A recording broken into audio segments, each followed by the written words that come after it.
ساتھیو السلام علیکم۔ آج ہم بیان کریں گے نواقض وضو کے متعلق کہ کون سی چیزیں ہیں جن سے وضو ٹوٹ جاتا ہے آئیے نواقض وضو 8 ہیں۔ 8 چیزیں ہیں جن سے وضو ٹوٹ جاتی ہے۔ نمبر 1 پاخانہ یا پیشاب کرنا یا ان دونوں راستوں سے کسی چیز کا نکلنا۔ نمبر 2 ریح یعنی ہوا کا پیچھے سے نکلنا۔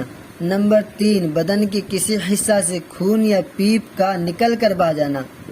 بدن کے کسی حصے سے خون یا پیپ کا نکل کر بہہ جانا۔ خون یا پیپ ہلکا سے نکل لیا لیکن اپنی جگہ سے بہا نہیں تو وضو نہیں ٹوٹے گا، لیکن بدن کے کسی حصے سے خون یا پیپ کا نکل کر بہہ جانا، ان سے وضو ٹوٹ جاتی ہے۔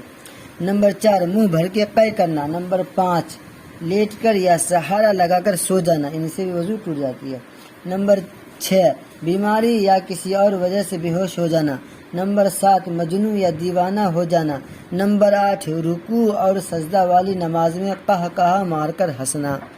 اب دیکھیے نماز کے باہر خوب زور زور سے ہنسنے سے وضو نہیں ٹوٹے گی اور گالی وغیرہ دینے سے وضو نہیں ٹوٹتی ہے، البتہ جائز نہیں ہے، مکروہ ہو جاتی ہے، یاد رکھیے گا۔